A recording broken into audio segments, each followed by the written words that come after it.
Welcome back to Conversations, where it's a really a personal honor and pleasure to welcome to the program Noramn Kurland, who is a person that I've known since, if I may say so, I'll take a point of personal privilege here and say I've known Norman since way back in 1973, and we're here at a conference in New York City. But Norman, it's a real pleasure to welcome you to Conversations. It's so good to see you again. Great to be back. Maybe you could just briefly go through your own background, sort of tie it in with some of the things that Norman Bailey was talking about. You were involved with Louis Kelso way back when. We're developing a new theory of economics that is very important and very significant that people ought to be able to understand and so forth. But just sort of in a brief thumbnail way, your own background, and then let's see if we can't talk some about binary economics. Yeah, I come out of the street corners of Bridgeport, Connecticut. All right. All right, that's a beginning, huh? And managed to get to the University of Connecticut, where I did my undergraduate work and then spent 5 years in the military, ending up in Strategic Air Command in what was called electronic warfare. After a 5-year tour, I managed to get a full tuition scholarship to the University of Chicago Law School to study a field that I had absolutely no idea what it was all about. But in any event, after studying law and economics at the University of Chicago, I felt that the world could be changed because I understood somewhat how the invisible structures, the laws and policies were designed and could be re-architected. So I thought the world, peace could come about, justice could come about. Yeah, you did a lot of early poverty work, Ennis Francis here in New York. Right. I started out, this is pre-Kelso. Yes, right. And in 1960, I came into Washington and was a lawyer in health, education, and welfare, particularly specializing in education and welfare law. Right. And managed to get into some very interesting, on some very interesting problems. This was just at the end of the Eisenhower era, and John F. Kennedy was just coming into office. And so I managed to get into a field that a guy named Ted Sorensen, I felt he got riffed from from the Department of HEW, and the same type of work he was doing on issues of segregation and church-state law and all of that. I got involved, and it was very interesting, and also on poverty law.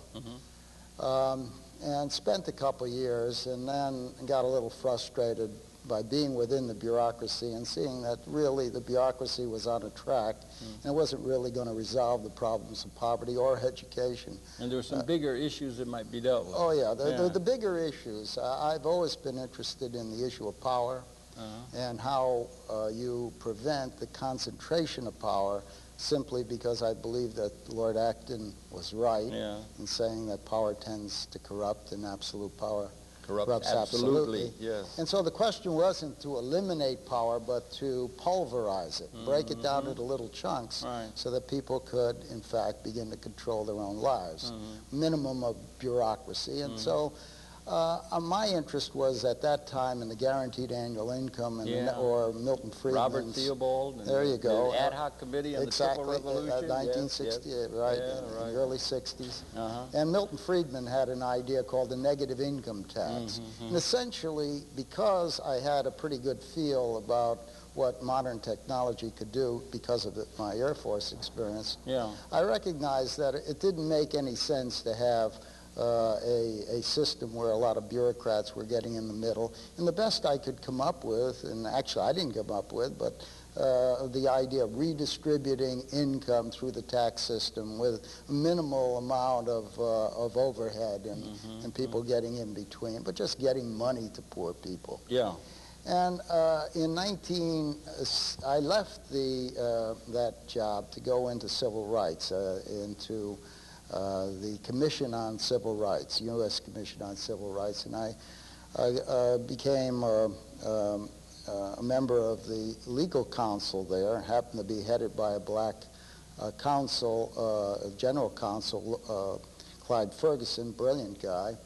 And our major project happened to be Mississippi, and of course Clyde wouldn't go into Mississippi but could send fools like me into Mississippi, and I became very closely involved with yeah, it was literally dangerous to do it then, yeah. Oh, somebody from Washington was a target. Yeah, right.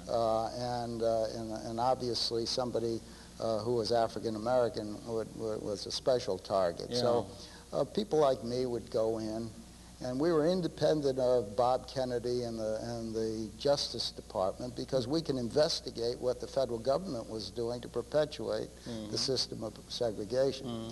In that, I became very close with some of the leaders. Medgar Evers was a close friend, Aaron Henry, and people in SNCC. I became you ever run into Stokely? Oh, Stokely became a friend. We were friendly. Kwame Ture. Oh yeah, oh yeah. Great sense of humor. Oh yeah, and a brilliant thinker and a strategist, a very good man in terms of organizing the grassroots. He was a scientific socialist. Yeah, oh yeah, yeah. I'm going to get into that. You're a binary guy. Yeah, but this, let's talk about before. Okay, but we only got a half an hour. Okay. Okay.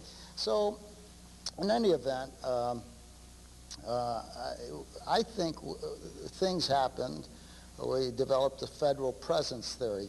Crazies like me would be available to SNCC to come into a situation like Greenwood, Mississippi. And it changed the dynamics of things because people thought I was working for Bob Kennedy, not knowing the difference between. Yeah, I was working for SNCC, but also wasn't hired by the Department of Justice. We were independent, so we could do some crazy things. But anyway, there are a lot of things that happened then. But checkered and eventful life. It was very satisfying because we knew we were going to win. In 62, 63. I could see came up to 65 finally. Right. Voters and then 64, you had the Voting Rights Act, and so one person, one vote, in fact, prevailed. It was successful, and you'll see, I'll get into this, I think that political democracy without economic democracy won't work. Say that again. I said political democracy without economic democracy will not work. Okay, that's that. Really in other words, thing, you can have access to political power without having access to economic power, and you'll find that your vote can be easily subverted and manipulated and so on. Or you're going to have half the voting population doesn't even bother to vote, probably because they don't have an economic They power. don't have an economic stake, and if and at that time, people were talking about jobs and welfare, and I was opposed to both, except to the degree that you would have a guaranteed annual income, make it clean. How that can be done is a big question. Right, and so Kennedy was assassinated. John Kennedy was assassinated, and as a result of the honeymoon after the election, Johnson was able to institute something called the War on Poverty. Yes. Now that happened, and I got very excited about also that. The war in Vietnam, unfortunately. That was also involved, that's right. But I saw the War on Poverty when I read the legislation. I said, this piece of legislation, you can change the whole economic system on the basis of the Economic Opportunity Act. It was a fantastic piece of legislation. And what I saw was money that was available for organizing communities of the poor, and from a national standpoint, you would have a constituency for the guaranteed annual income or minimum or the negative income tax. So I got involved right off the bat. I wrote the guidelines for the Community Action Program on maximum feasible participation of the poor, all having in mind a grand strategy that would mobilize communities of poor people and toward the negative income tax or guaranteed annual income. And was involved in putting together community action programs on the West Coast, in which I had some money, pots of money, in which I was able to get more money to communities, grassroots communities, than to the power structure. All because, and so I was a maverick within the community action program. Been a maverick ever since I've known you, Norman. It's but a the good only kind fun. of maverick. It's There's the good only mavericks fun. Yes, right. Yeah. But I could see the handwriting on the wall. Ronald Reagan was a governor of California, had the riots over in Berkeley and all of that, student riots. And the taxpayer revolt was beginning, so I could see that at some point, if you began to organize poor people and they demanded things, demanded things that the taxpayer would resist, the taxpayer would eventually hire more cops. Okay. And they did. And they're doing it. And they're doing it now.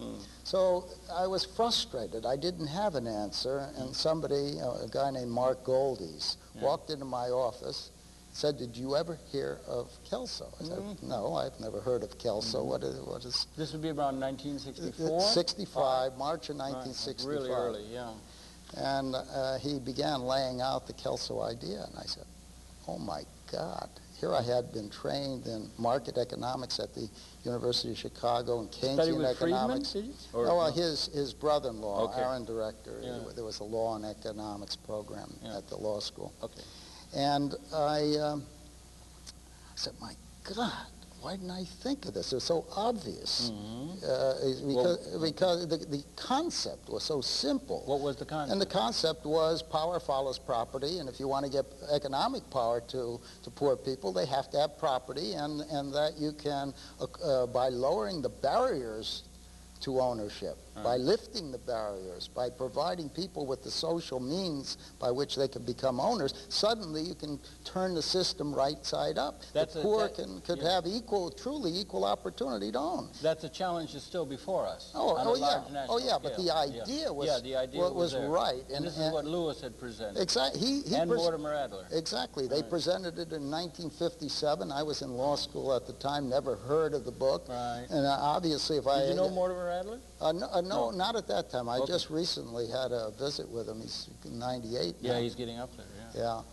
But I said, "Oh, that's it," and so I've committed my life ever since 1965. That's all I do. Okay. And it's, I like the idea of being a revolutionary. Yeah, right. Because I really think that the ultimate profession is a revolutionary. All right. But it's the kind of revolutionary. It's a revolution of ideas, because that's really what's going to change the world, the right ideas, the Bucky Fuller ideas, the Kelso ideas. Right, Bucky Fuller, Lewis Kelso. Right. Good territory there, yeah. Exactly. Right. Yeah. And then, but you see, there are no labels on this, as Norman Bailey was saying earlier. Yeah. There are no labels on this because you're a revolutionary of ideas, and everybody should be that. Willingness and openness to ideas that are and right. any right-thinking society should allow ideas to flow freely. Oh, yeah. They should. And an educator should expose people to new ideas, which they're not. Even though new ideas in a large paradigm sense can be very, very challenging to establish institutional patterns. That's exactly right. You know that people are creatures of habit, and the territorial imperative works most strongly within academia. Yeah. I consider academia the most reactionary part of civilization. You do really? Oh, yeah, You really absolutely. Well, I think that's where the problem is. Yeah, really. In the soft sciences, not necessarily the physical or biological sciences, but in the soft sciences, because I think the moral philosophy has broken down. The concepts of political economy have vanished. So Kelso represented a way to go beyond Adam Smith, although there's some good things in Adam Smith, to go beyond Karl Marx, although there's some good things in Karl Marx, and Kelso in his analysis is Marxist. He agrees with Marx's analysis. He wrote that paper, Marx. The Almost Capitalist. Right. Marvelous critique of Das Kapital, and I tried to get it into. We're publishing our book, Curing World Poverty, in China. Yeah. Are you really? It's been translated into Chinese, but they wouldn't permit one chapter that I wanted in there. That one? It was that one. Well, I'll be done. Isn't that something? Well, we decided they've come a long way. They've come a long way to put the rest of it in. I even changed the title. Yeah, what did you change it? You see, No, this the was title of the article. No, I'm talking about the article, which would be one article within the book. Yeah. It was originally Karl Marx, The Almost Capitalist. Yes. because I detest the word capitalist, I recognized you're not going to get that through. So, so the title, What was the new title title, you changed it to? was Karl Marx, His Three Most Fateful Errors. Oh, But that was too much. That was too There much. was even too there, much. right. Also, maybe the But they basic did allow, yeah. but they approved the publication of the book, which had Kelso's Sans article this one on chapter. yeah, just as Uprooting long as poverty, as yeah. long as I would eliminate that one. They have Bob critique. Ashford's piece in there? Yes, it's and that book, oh yes, and oh the yes, Pope? oh yes, And that's what oh it yeah. is, Well, the Pope, or the Catholic representation, the religious representation, well, you get in their way. that's an interesting thing. I Yeah. decided that you needed a secular, make it. Let's not take on the thinking of the Marxist all at once on religion and everything else. So this was simply the theory, the moral philosophy, the logic of the new system, the third way we call it, the real third way, the just third way, the moral third way. Right. Present the policy reforms, the monetary and tax and other policy, and then show models of how it's working. So that we showed what we did in Egypt at the Alexandria Tire Company and so on, some of the model companies. Yeah, but I wonder if we could back up. Well, maybe we could take this a little longer than we originally thought we could, because I don't see you that often that we should do. But back up a little bit like that for the people that are viewing, and talk and bring it to begin with Lewis Kelso, and maybe ground it in Lewis Kelso and Buckminster Fuller. These are two people that are particularly relevant to your philosophical Absolutely. and they also resonate to me and a great deal of the intellectual community, particularly Bucky Fuller. Yeah. Maybe we could start with Fuller. Okay, but both of them. Let's look at both of them. All right. Both of them you are within a category of thinker I call post-scarcity philosophers. All right, great. Okay. As opposed, so that we're talking, instead of the forced sharing of scarcity, you talk about the sharing of abundance. Do you realize what a big idea that is? Actually, it's not such a big idea. No, it's only among the economists, because the economists, modern economics is a study of scarcity. And Kelso's Isn't that coming a definition of economics, the allocation of scarce resources? Well, it really, no. Let's look at what economics is really. Economics is the science of production and distribution and consumption and distribution to somehow get those two sides of the economic equation. You produce and people are going to consume. And as Aristotle said, what's the purpose of production?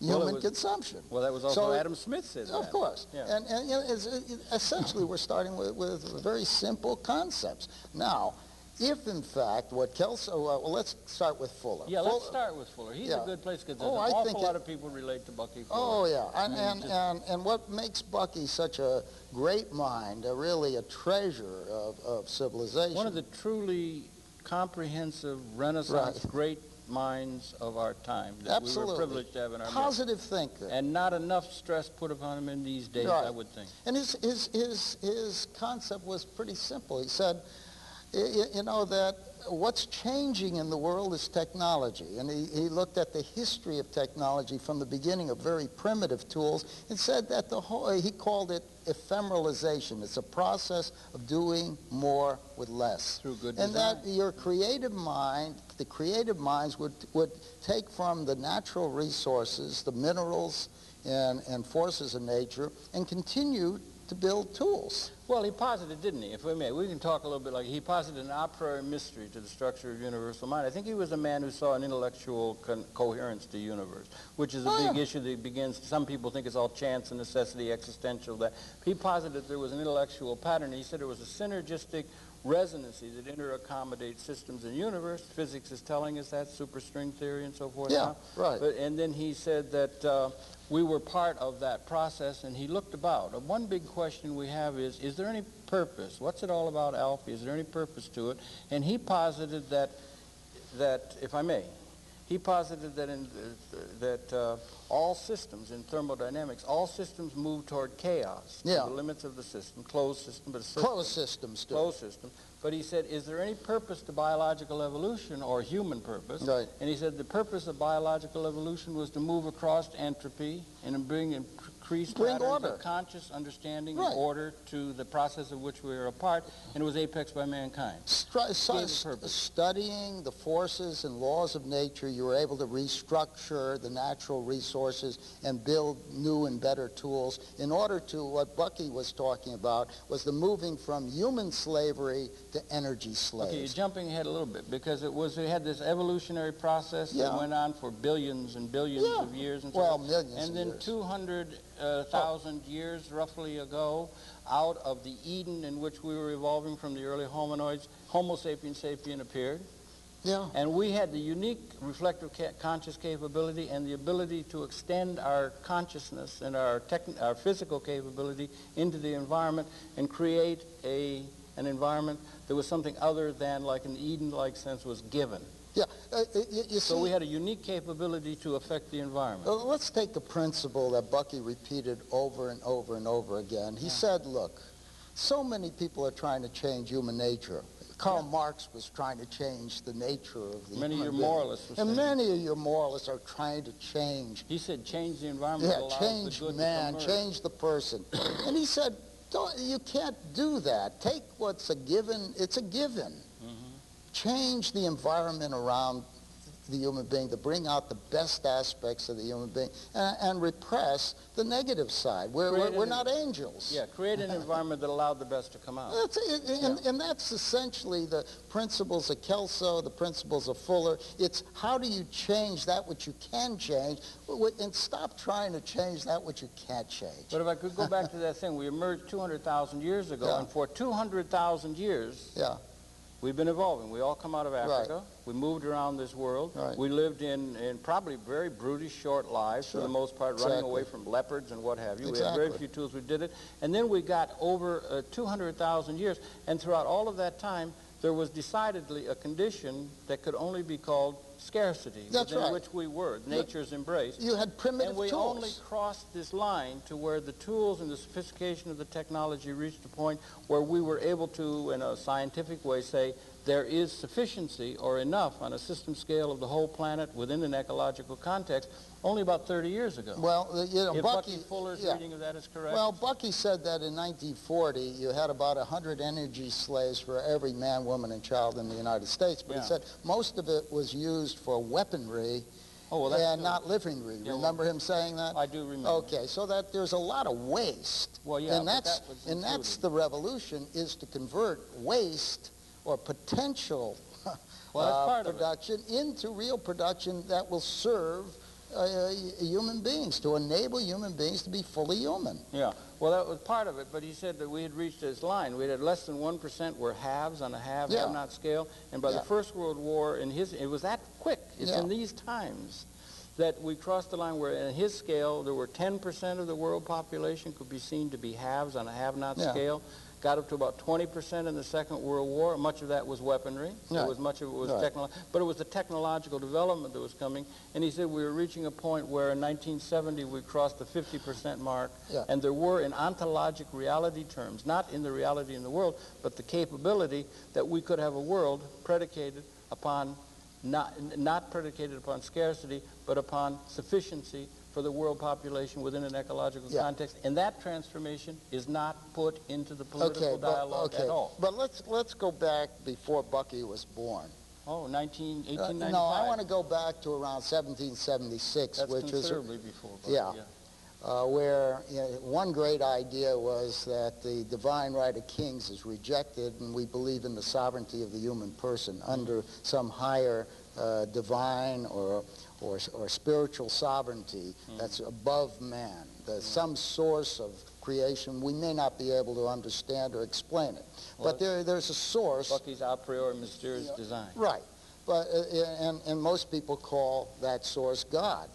You see, and this becomes the source of absolute values, such as the pursuit of truth, the pursuit of justice, the pursuit of love, the pursuit of beauty. These are things that you cannot fully realize because we're not God, but you always can pursue it, and you go closer and closer to perfection. You see? But given the fact that we are givens, that is, our nature is given, yet we can change. Our creative initiatives can change the environment around us and the tools around us. So if we go back to about 1776, that was also the year that a moral philosopher wrote something called Wealth of Nations, Adam Smith, and it was also about the time that the Industrial Revolution was taking off. So there was a change from very primitive tools to capital tools, that were much more sophisticated. This is the beginning. The steam engine, etc. So you have to look at that. And we've been on an exponential climb since that time, Harold. You know, and it's taking off monthly, yearly, the kinds of new technologies that are added. Now. Yes, the information age, there's no limit to that frontier. That's the point that Kelso would make. Well, you see, so it's so different than what it was in 1776, where at that time they recognized all of human history. Yeah, but you see a very interesting political point that was being made by these crazies called the America's founders. It took a lot of guts to get together and reject the divine right of kings, but they did. And they weren't perfect. You had an original sin, several original sins, the barbarism against Native Americans, and slavery was the original sin of America. And we still haven't gotten over that. Slavery since every time you can remember. That's exactly. But you see, if we look at that period of time up through, up to today, I suppose, you find that in the beginning they said you couldn't even have the vote if you didn't have property. Why? Because they knew that if you didn't have property, you wouldn't have power, and your vote can be, if somebody controlled your subsistence, they can control your mind. Well, most people were they were wage slaves or real slaves. You know, and so they made it possible for people to go to an abundant frontier, but it happened to be finite. So that you find that historians trace the decline of America to the closing of the land frontier. Turner. Because it was, that's right, Frederick Jackson Turner. It was known that it was limited. Okay, so there was no more to go around, and that's been where America started going downhill. Okay, but that was the very time, very interesting at that point, say, let's say post-Civil War, or around the Civil War, the industry started taking off, the railroads, etc. And a very interesting thing, Lincoln adopts something called the Homestead Act, which, as Walter Reuther was saying today, made 160 acres available. There's corruption, and to anyone who would work it for 5 years, they were given land.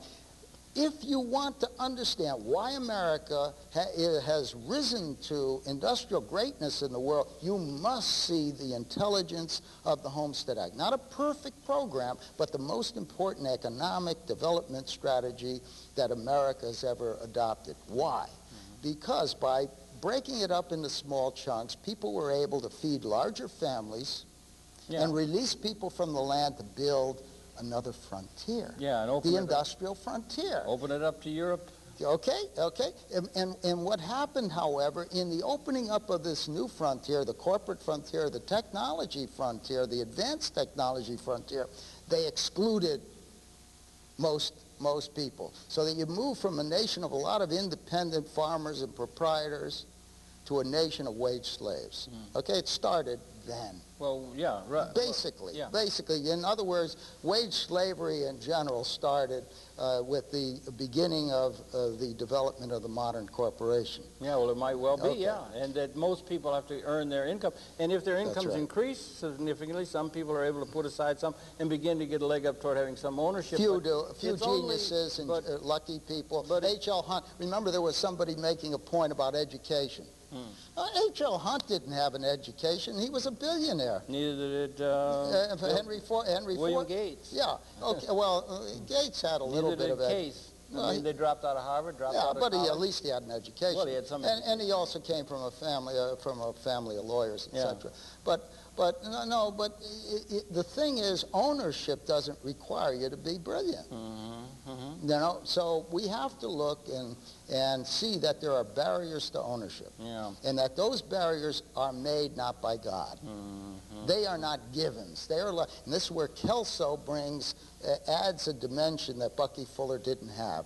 Bucky perceived the physical reality, the physical structures, and he was brilliant in seeing the physical realities of technological change. But what he didn't see, and this is where he was weak, and that's why he was frustrated throughout his life, was the invisible architecture, the invisible tools. And that's where Kelso came in, and that is money, for example, is a social tool. The corporation is a social tool. The nation state is a social tool.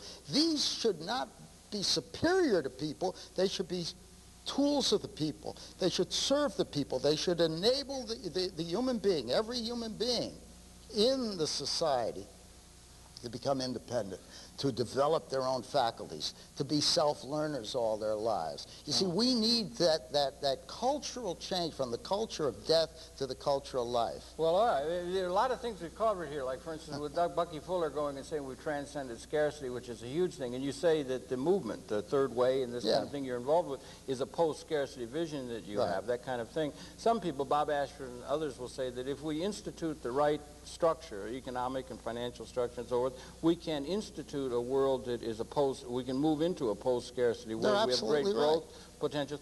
That, in a sense, we have the abstract technological capability of providing for everyone in this planet within a context that could bring them into a state of affluence, and even affluence with a considerable amount of leisure available to them, and that within an ecological context that is appropriate to the environment around us.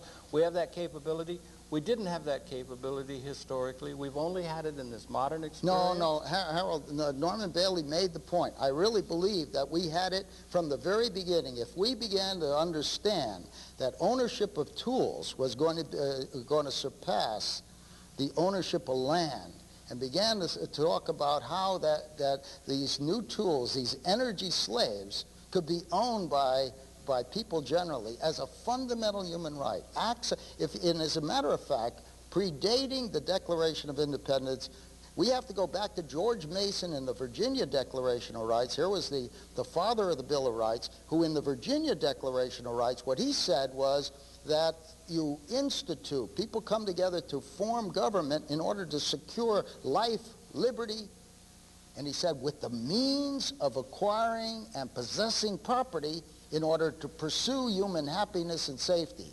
So it's going back to that. Jefferson eliminated that clause, and I believe that was the beginning of the end in terms of the real opportunity to eliminate property, the means of acquiring and possessing property, as a fundamental duty of any organized society. And the best tool for that is money. Is control over money and credit, because you can control who's going to have power, who's going to own, who's going to be a participant, who's going to be developed, who's going to be hungry, who's going to be able to meet their own economic needs, who's going to have enough to be able to engage in work beyond economics, the leisure work that Aristotle was talking about. Yeah. You see? Yeah, well, I can see that. Yeah, I was just thinking in terms of the evolution of events that we crossed some sort of a line, Norm Bailey and I agreed on, and so forth, and some of the others do, that we crossed some monumental line along about 1970 in terms of the development of society out of 200,000 years.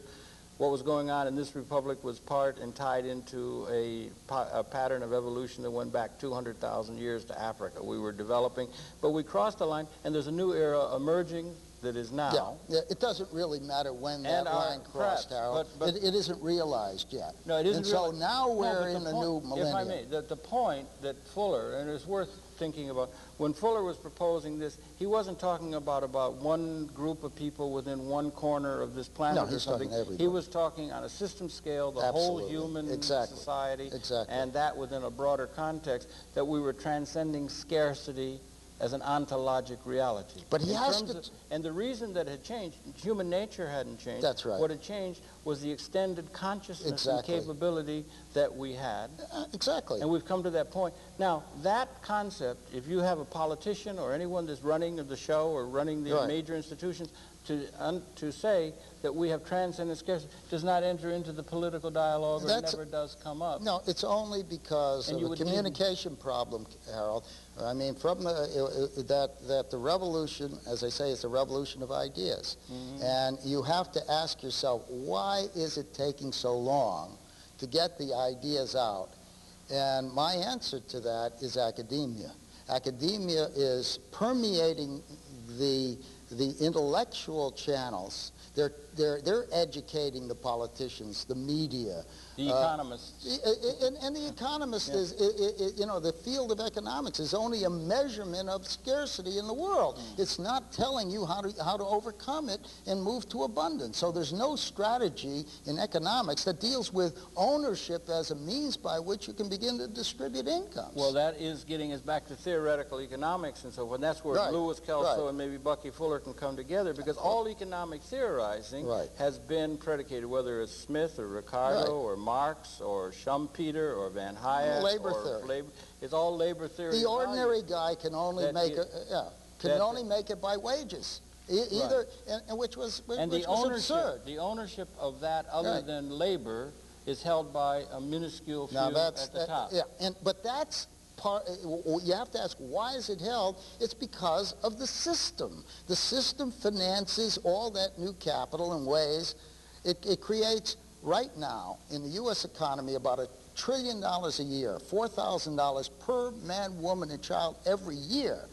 Just the growth in terms of new plant and equipment, new technologies, new rentable space, and new infrastructure. And how do you finance it? How many new owners are created? In the process of financing it, you create no new owners. Okay? So what Kelso... And we haven't. And we haven't. And so it's in the institutional structure. Yes, it is. Okay? So that, therefore, if the institutions are malstructured or unjustly structured, and it isn't even, it doesn't have to be inappropriately structured, then since they are artifacts of human beings have to redesign them, reconstruct them, so that they begin to work for all the people instead of for the few. Because what you have right now in the world is a growing gap between in ownership and it will power. only get worse. It can only get worse, and the system can only tolerate so much of a gap.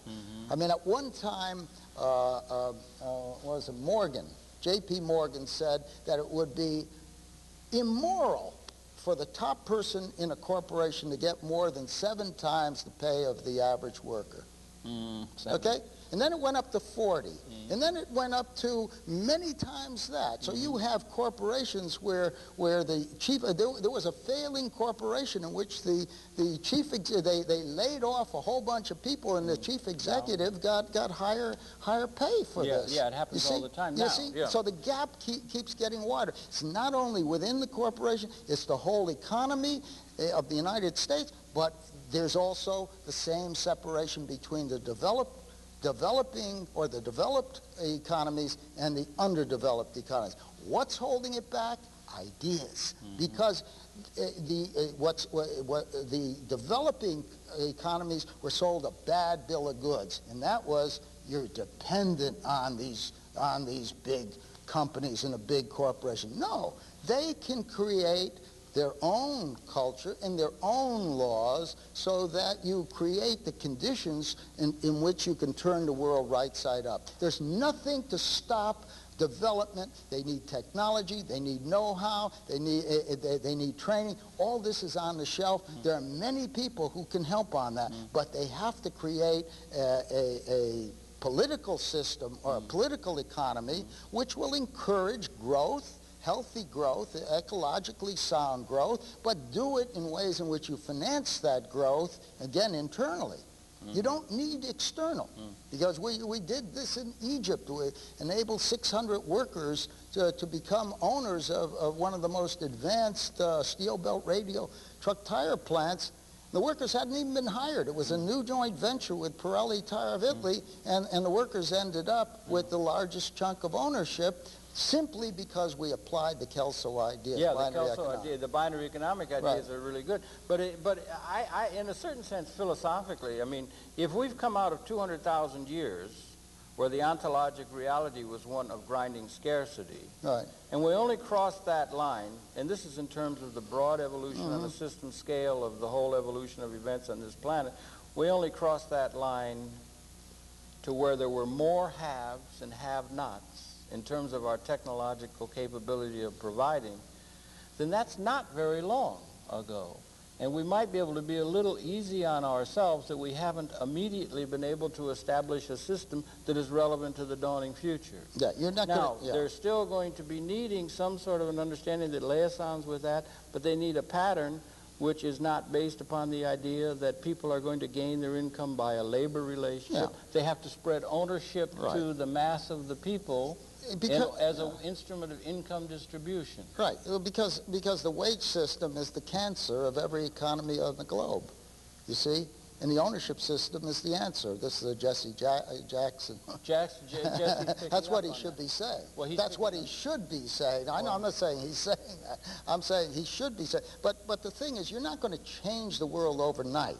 But with the right leadership, in the right idea, and the people power necessary to push the idea so that those forces of the status quo can be overcome. It's all a matter of communication. Well, it's a mobilization of people power, connecting it with idea power, and you'll get money power, because we can change the money systems. And then you're into the new ball game. Well, yeah. Then you're into the post-scarcity era. Well, if you have if this new situation where you have this context, this ontologic reality, where we have sufficient to provide for everyone, and that within an ecological context, only newly found or newly come upon that situation where there were more haves and have-nots on the world scale, then we would need and we have this capability. It's not in the real existent reality. We still have tremendous injustice You know, in the I don't world and understand. castration. But we have this abstract capability.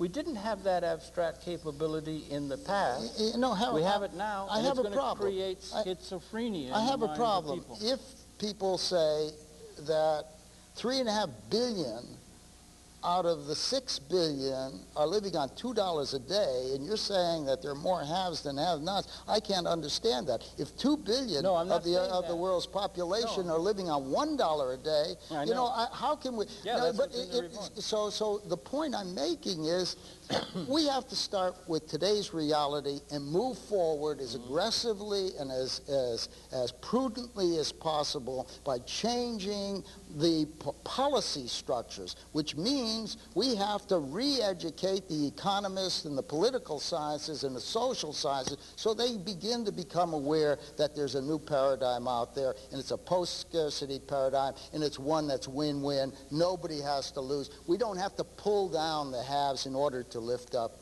the have-nots. That's one of the great luxuries of that kind of a situation. Exactly. If it is there. Exactly. And it, in a certain sense, transcends the dialectic argumentation that has been going on. Right. In a culture, but it creates tremendous frustration in the minds of the people if they do not have a situation. We have a capability that we have a capability of answering these problems. We don't have a financial and economic, and let's just say political economic system that lets us do what we're capable of doing. No, you see, we do have it. It's capable of being implemented. What's holding it back are ideas. No. Not the financial system. Well, it's the ideas. Well, you see, that's what I'm saying. It's a mindset. It's moving from the flat Earth paradigm to the Copernican paradigm, or it's moving from a one-factor world, which is predicated on everyone is either a worker or a welfare recipient, or a recipient of charity if there's enough to go around, to moving to the new paradigm, which is everyone as a fundamental human right can be an owner, should be an owner, and we can make them into owners. So until you get that as, you know, as an acceptable worldview, you're always going to have resistances. And so the resistances we're getting are those who simply won't look at ownership as a viable way in which you can connect human beings to technology, the technological process, so that instead of people being victim, why? It's because they're human beings. Okay. And human beings are creatures of habit. And particularly if you have a PhD in a field that, and somebody comes along and challenges basic assumptions like Milton Friedman, you challenge his assumptions, what do you expect? But Milton Friedman will say Kelso is only Marx turned upside down, and he's right. Or Paul Samuelson saying it's like lollipops on the tree. This is crazy. And yet, is it crazy? Isn't it real? Isn't this based on reality? We're not trying to change human nature. We're trying to change what can be changed, which are first the ideas, then the social structures, the social architecture, the monetary and economic and legal systems. You see, these are all things that can be changed. But all of our institutions are predicated upon a social structure that keeps order in that way. We have a great number. Norm Bailey talked today in the program about wage slaves. Yeah. Wage slaves are very convenient. If you're at the top and you own, you have a lot of people who run around doing what you insist they do in order to have any security or so forth. It's a way in which we organize the systems into authoritarian, top-down systems, and that's the social and political structure that we've inherited out of history. So to provide, when Galileo provided the notion that the sun, we go around the sun rather than the sun going around us, it played havoc on the sense of identity of the people of that time. To get the idea that people do not have to be wage slaves, or they can be inner-directed and freedom to pursue what it is they want and so forth, to pursue the view of the human society that the binary principle does, challenges the basic principles by which we have conveniently organized ourselves in that historical paradigm. All of our institutions were developed within the context that has changed. You're right. And so the context, and therefore the context demands a re-architecture, a restructuring of the social order. Now, Hegel said that the history of mankind is the history of the development of the idea of freedom. I would take it one step further. I would say it's the history of mankind is the development of the idea of justice. That it is unjust for some to be able to participate and others to be excluded. And it's an unjust social order. And has been. Yes, it's unjust. And therefore, because we have a hunger for justice as a human being, you see, that therefore we have to take that hunger and translate it into action and change the unjust. Slavery was a part of the past. So you must see that we can only measure the justice of a society or the justice of an institution in terms of the gap of power, the gap of opportunity, the gap of status between those at the top and those at the bottom. And the wider the gap, the more unjust the system. And the answer is, what do you do about it? You must close the gap. You don't have to and it should be based on the dignity of the human person. Of the individual. Of the individual human being. Not a group. No, it's not. The reality is the flesh and blood reality of every human being living.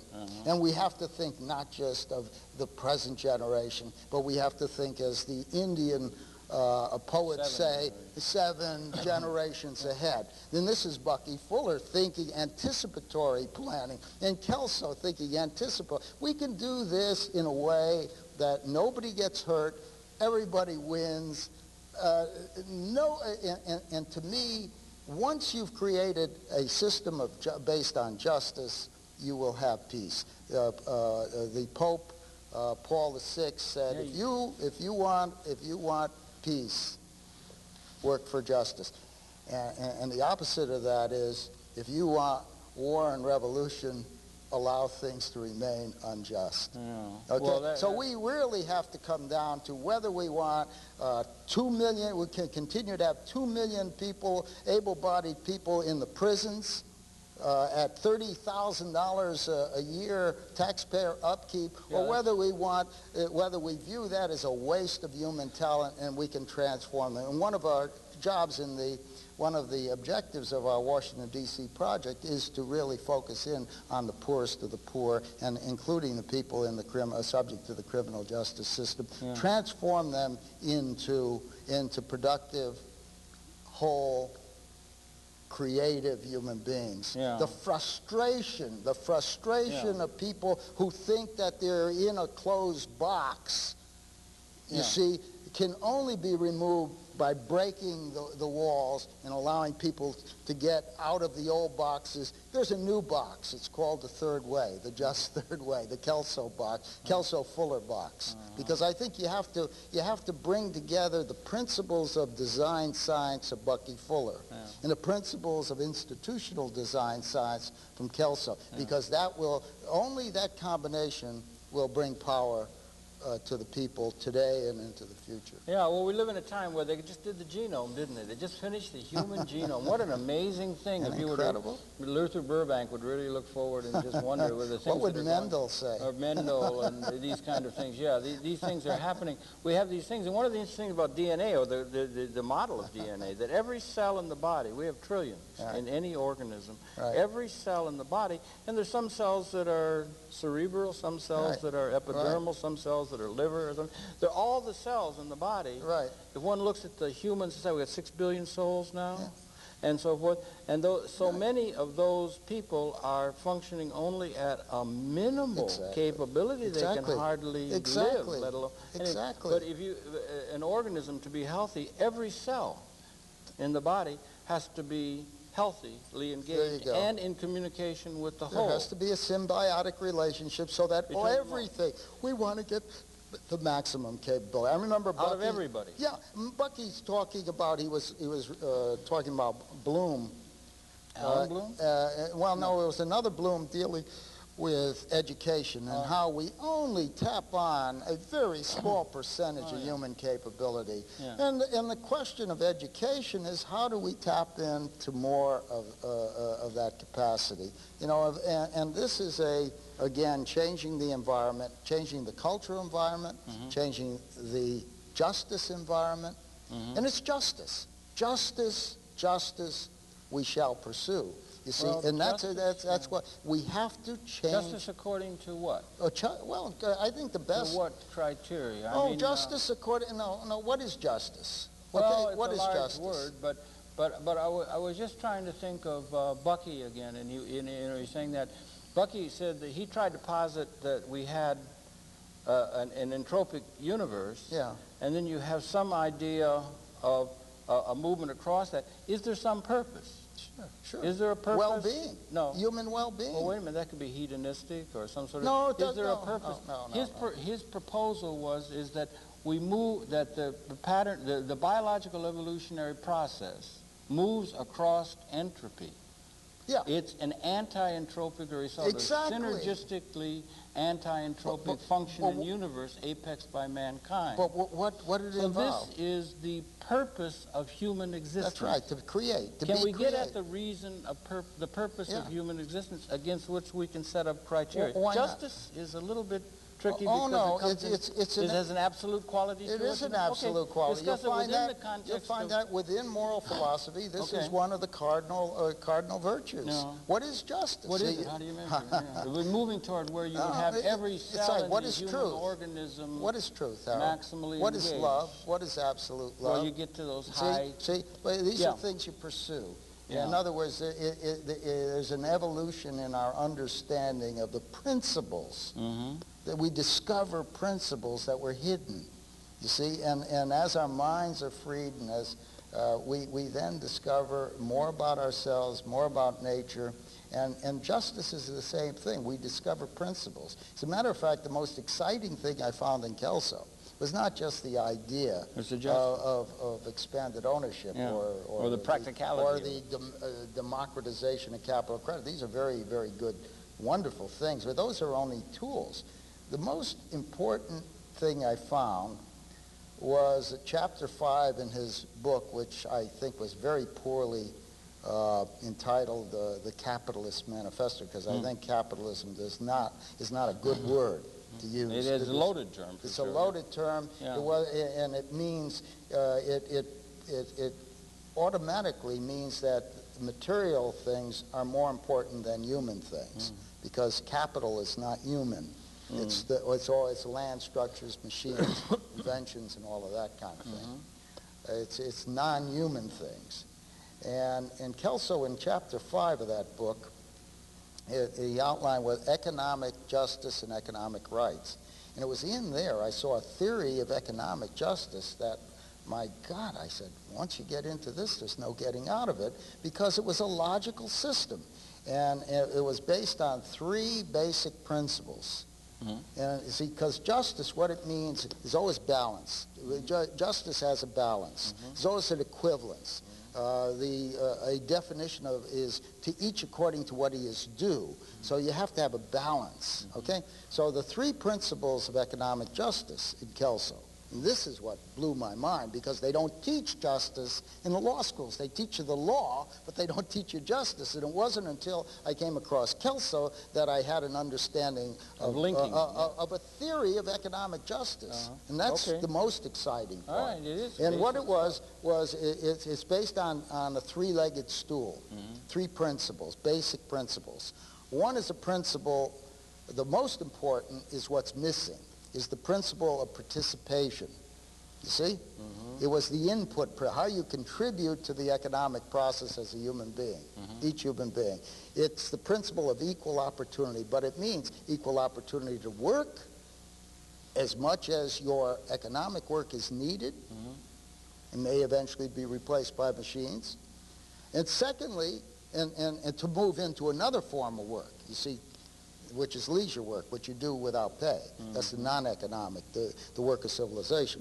But anyway, to participate, to do economic work, and also to participate as an owner of the energy slaves, of the technologies that are displacing human beings. So that's the input principle. Once you understand that, you must have an outtake principle. And that's called the principle of distribution or distributive justice. And there are only two contrasting principles of distribution. One is wrong, one is right.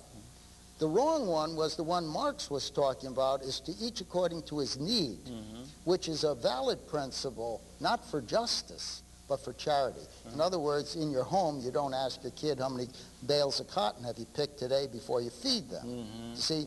So that's charity. It's out of love. It's higher than justice. But in justice, it's to each according to his contribution.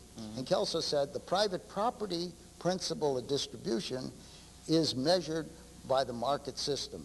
As long as you have a market system that determines what the just price is, so that justice and prices are determined freely, you know, with everybody voting and participating as consumers and deciding their own economic personal preferences, and you end up with a lot of subjective opinions resulting in an objective price, market price. And then that's the thing we have to get to. And that's what we have to get to. And that's the way that we can do it. And then you have balance between production and consumption. You see, and therefore you have a system that'll work. It's in balance. Well, that's what we sure need. I'm sorry, one thing we don't have, we don't have we run out of time even here. It's a big subject. Nobody's been plowing the fields better than Noramn Kurland. Your pleasure to have the perception of Noramn Kurland, and he's the Center for Economic and Social Justice. Give the website. Website we'll definitely give. It's cesj.org, www. And one is encouraged to go to that by all means. Our pleasure to present. Thank you very much for coming on the program, Noramn. It's good to see you again. It's been a long time. It's good being with you. Please tune in again. We'll be coming back again next week. That's it for this particular program. Thanks a lot. And once again, Noramn, thanks a lot. Okay. Until next time. Harold. All right, justice. That's it. Basic justice. Justice. We need justice. Just give me justice. Absolutely. You see, once people are aware why things are unjust, they're going to say, and if they have principles of justice to guide them, and let me tell you what the third principle is, even though it's off the show. It's the principle that we call the principle of harmony, economic harmony. And there's another way of putting it, it's social justice, but defined as one of our co-founders. Social justice is the act of restoring the moral order when you violate the principle of participation in one way or another, or the principle of distribution. Social justice is to organize together as people to restructure the social order or the economic order. Okay. You see, so it's a feedback. That's the feedback principle. It's a feedback loop, right? There you go. Okay, pal. Well, okay, just put